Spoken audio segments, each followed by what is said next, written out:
హైదరాబాద్ మంచిర్యాలలో ప్రాచీన రాతియుగం నాటి ఆది మానవుని ఆనవాళ్లు బయటపడ్డాయి. గ్రామంలో ఉన్న స్థానిక వీరభద్రస్వామి ఆలయ ఆవరణలో ఆది మానవుల గుర్తులను పురావస్తు శాఖ అధికారులు గుర్తించారు. ఆలయ పరిసరాల్లో ఉన్న రాళ్లపై 15 చోట్ల 4000 ఏళ్ల నాటి రాతి గొడ్డళ్లను పదును పెట్టేందుకు నూరిన గుర్తులు ఉన్నట్లుగా తెలిపారు. వీటి పొడవు 15 సెంటీమీటర్లు, వెడల్పు 3 సెంటీమీటర్లు, లోతు 2 సెంటీమీటర్లు ఉన్నట్లుగా వెల్లడించారు.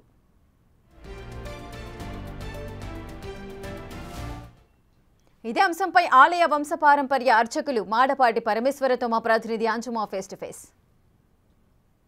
ఆదిమానవుల కాలం నాటి ఆనవాళ్లు ఎక్కడో ఒక చోట బయటపడుతూనే ఉంటాయి.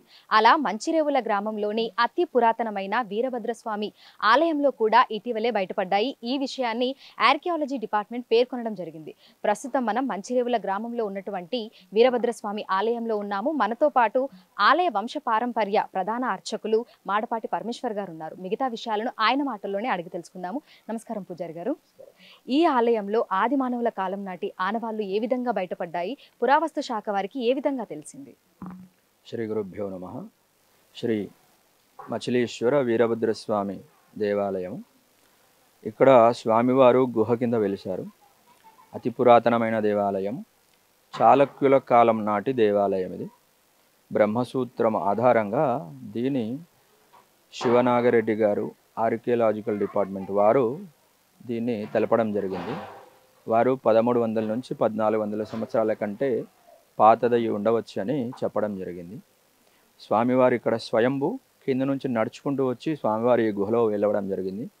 ఇక్కడ ఈ నేటికి కూడా స్వామివారి పాదముద్రలు నలుపు వర్ణంలో కింద నుంచి మెట్ల దారి గుండా ఈరోజు నేటికి కనిపిస్తాయి.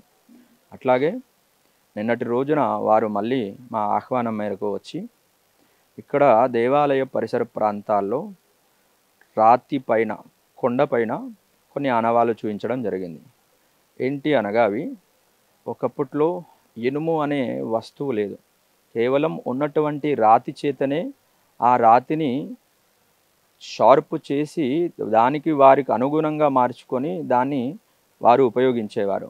ఆ విధముగా ఆది మానవులు ఆనాడు ఉపయోగించడం వల్ల వారు దాన్ని షార్పు చేయడానికి వాడినటువంటి ఆనవాళ్ళు ఈరోజు దేవాలయ పరిసర ప్రాంతాల్లో ముందు భాగం కానీ వెనుక భాగంలో కానీ ఈ కొండ చుట్టూ అంతా కూడా చాలా ఉన్నాయి.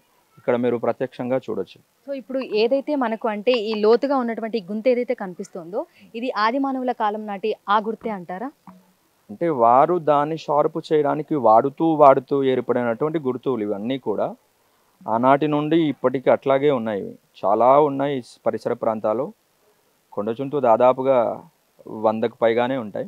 సో సాధారణంగా అంటే మనం ఇప్పుడు దీన్ని చూస్తే అంటే మనకి ఈ రాయి మీద ఇదొకటి ఏర్పడింది అని తెలుస్తుంది. కానీ ఇది ఆది మానవుల కాలం నాటిదే అని వారు ఏ విధంగా గుర్తించారు? అంటే సామాన్యంగా ఒక కొండ శిల పైన ఇలా చేయడం అసామాన్యం. ఎందుకనగా అది చేస్తూ ఎంతో కాలం గడిస్తే కానీ ఇలాంటి ఆనవాళ్ళు ఏర్పడవు. కాబట్టి ఒకే రోజు ఒకే క్షణంలో ఇది చేయాలంటే కుదరని పని. వాళ్ళు చేస్తూ ఉండగా ఇవన్నీ కూడా ఇలా జరగడం జరిగింది. ఇదంతా కూడా లేదు అంటే అసామాన్యం ఇట్లా చేయడం కొండపైన. సో ఆర్కియాలజీ డిపార్ట్మెంట్ వాళ్ళు అంటే ఇటువైపు వచ్చినప్పుడు మీరు వాళ్ళని చూసి పిలవడం జరిగిందా, లేదంటే వాళ్ళంతట వాళ్ళే ఇక్కడికి రావడం జరిగిందా? మేము వారిని దేవాలయం యొక్క వయస్సు ఎంత ఉంటుందని ముఖ్యంగా మా ఉద్దేశం పిలవడం జరిగింది.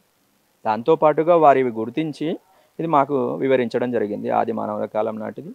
దీన్ని 4000 సంవత్సరాల కంటే పూర్వము అని చెప్పడం వారు చెప్పారు. మంచిరేవుల గ్రామంలో ఉన్నటువంటి అతి పురాతనమైన దాదాపు 1300 నుంచి 1400 ఏళ్ల నాటి పురాతన ఆలయమైనటువంటి వీరభద్రస్వామి ఆలయంలో ఇటీవలి కాలంలో మనకు ఆ గుర్తులు కూడా ఏర్పడడం జరిగింది. సో ఒకసారి చూడొచ్చు. అంటే అప్పట్లో వాళ్ళకి ఇనుము పనిముట్లు అనేవి లేవు. సో వాళ్ళు వేట కోసం కానీ ఇతరత్ర అవసరాల కోసం కానీ రాళ్ళనే ఉపయోగించే వాళ్ళు. ఆ రాళ్ళని షార్ప్ చేయడానికి పదును చేయడానికి వాళ్ళ విధంగా అంటే దాని మీద వాళ్ళు రాపిడి చేస్తూ మనకు ఆ గుంతలు కూడా ఏర్పడ్డాయి. ఇటువంటి గుంతలు ఈ ఆలయ పరిసర ప్రాంతాలలో ఇంకా అధిక సంఖ్యలో ఉన్నట్లుగా కూడా మనకు పూజారులు అయితే తెలపడం జరిగింది. ఒకసారి మీరు ఈ రాతి మీద చూసుకుంటే మనకి చాలా చోట్ల ఈ విధమైనటువంటి గుర్తులు అనేవి ఉన్నాయి. సో సాధారణంగా మనకి ఒక రాయి మీద ఇట్లాంటి గుర్తులు చేయడం అనేది అసాధ్యం. సో అప్పట్లో వాళ్ళు అంటే కొన్ని సంవత్సరాలు వాళ్ళు ఇలా చేసి ఉంటే తప్ప అట్లాంటి గుంతలు అయితే పడలేవు. అంటే ఆర్కియాలజీ డిపార్ట్మెంట్ వాళ్ళైతే 4000 సంవత్సరాల క్రితంవి అని చెప్తున్నారు. అంటే ఈ ఆలయం ఇంకా ఎంత పురాతనమైనది అనేది కూడా మనం అందరం కూడా ఒకసారి గుర్తించవచ్చు. సో ప్రస్తుతం అయితే వాళ్ళు ఈ ఆనవాళ్ళను గుర్తించడం అయితే జరిగింది. మరి ఈ ఆలయ పరిసర ప్రాంతాలలో ఆది మానవుల కాలం నాటి అంటే వాళ్ళు వాడిన పనిముట్లే కానీ వస్తువులే కానీ ఇంకేమైనా బయటపడతాయా అనేది కూడా వేచి చూడాలి. ఎందుకంటే మూసీ పరివాహిక ప్రాంతాలలో ఈ ఆది మానవుల సంబంధించినటువంటి పనిముట్లు వస్తువులు వాళ్ళ జీవన శైలిని తెలుసుకోవడానికైతే పరిశోధనలు జరుగుతున్నాయి. అందులో భాగంగానే ఇక్కడ కూడా వారికి సంబంధించినటువంటి గుర్తులైతే బయటపడడం జరిగింది. వీడియో జర్నలిస్ట్ వేణుతో అంజుమ, బిగ్ టీవీ, హైదరాబాద్.